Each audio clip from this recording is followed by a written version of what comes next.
देखिए, आपने अक्सर देखा होगा कि जब किसी भी इंसान को ना एक्सीडेंट होता है, तो या फिर अगर सीवियर एक्सीडेंट होता है, फिर हम उसको हॉस्पिटल लाते हैं सर्जरी होने के बाद, या डायरेक्ट हम उसको आईसीयू में लेते हैं, या फिर कोई ऐसी सर्जरी होगी, मेजर सर्जरी होगी, तो सर्जरी करने के बाद पेशेंट को ना हम आईसीयू में लेते हैं। आपने खुद भी देखा होगा कि आईसीयू में जब हम पेशेंट को लेते हैं, फिर हम उसको वेंटिलेटर पे लेते हैं। तो आपके दिमाग में हमेशा आया होगा कि, और मैंने भी सोचा है कि जब मैं बचपन में था, कोई पेशेंट वेंटिलेटर पे जब आता है तो इसके बाद वो ज़िंदा नहीं होता है। तो एक्चुअली में वेंटिलेटर होता क्या है, इस वीडियो में हम जानेंगे। आ जाइए, देखिए जो आप ये मशीन देख रहे हैं, दिस इज़ वेंटिलेटर।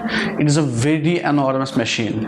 अगर पेशेंट लेमेंस लैंग्वेज में हम कहते हैं मरा है, इस मशीन से वो वापस जिंदा होता है। एग्जाम्पल, किसी पेशेंट की, किसी आदमी की एक्सीडेंट हो गया, एक्सीडेंट के बाद पेशेंट में क्षमता नहीं होता है कि वो खुद इनहेल करे, ब्रीथिंग करे। तो अगर उसमें ऑक्सीजन नहीं जाएगा तो मर सकता है विद इन सेकेंड्स। तो this is the machine which provides oxygen patient को 10 घंटे, 20 घंटे, 10 दिन, 20 दिन, जितने भी देर तक पेशेंट को चाहिए। This machine is the responsible to care the patient throughout, कितने दिन तक चाहिए। This is the ventilator. आप क्लोज आ जाइए।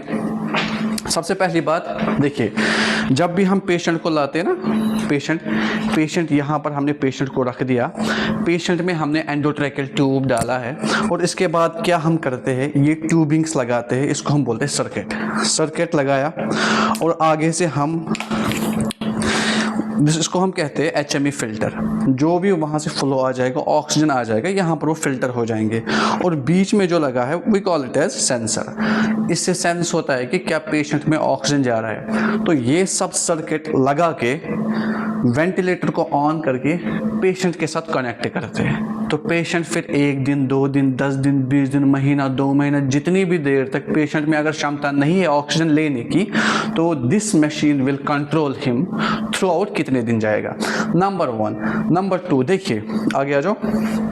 जब हम पेशेंट को शिफ्ट करते हैं, पेशेंट के साथ कनेक्ट करते हैं, कनेक्ट करने से पहले हम मशीन को ऑर्डर देते हैं आपको कैसे पेशेंट को वेंटिलेट करना है। तो यहाँ पर मोड्स आते हैं, इन्वेसिव, दूसरा है नॉन इन्वेसिव। देखिए, अगर पेशेंट के ऊपर अगर पेशेंट को ट्यूब डाली गई है, तब हम इन्वेसिव मोड रखेंगे।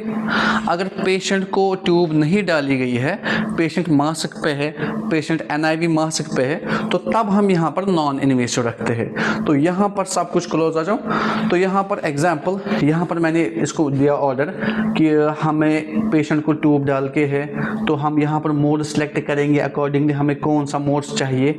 लाइक यूजुअली हम करते हैं वॉल्यूम कंट्रोल, या हम कोई भी रखते हैं, लाइक हम रखेंगे यहाँ पर PRVC। कोई भी मोड सेलेक्ट करने के बाद यहाँ पर हम टाइडल वॉल्यूम सेट करते हैं, यहाँ पर हम IS/E सेलेक्ट करते हैं। सारी सेटिंग सेलेक्ट करने के बाद, एक्सेप्ट करने के बाद, ये चीज़ें करने के बाद हमने स्टार्ट किया। अब पेशेंट वेंटिलेट हो रहा है, यहाँ से ऑक्सीजन आ रहा है। So this is the ventilator. 2 चीज़ें हैं। अगर पेशेंट की, पहले इसको बंद करते हैं, संभावना ये है कि अगर पेशेंट वेंटिलेटर पे है, वो जल्दी से रिकवर भी हो सकता है।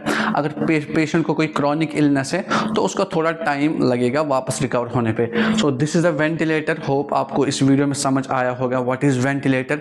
दिस इज़ द वेंटिलेटर जो पेशेंट को थ्रू आउट कितने दिन भी वो ICU में रहेगा। This controls the patients life. Thank you.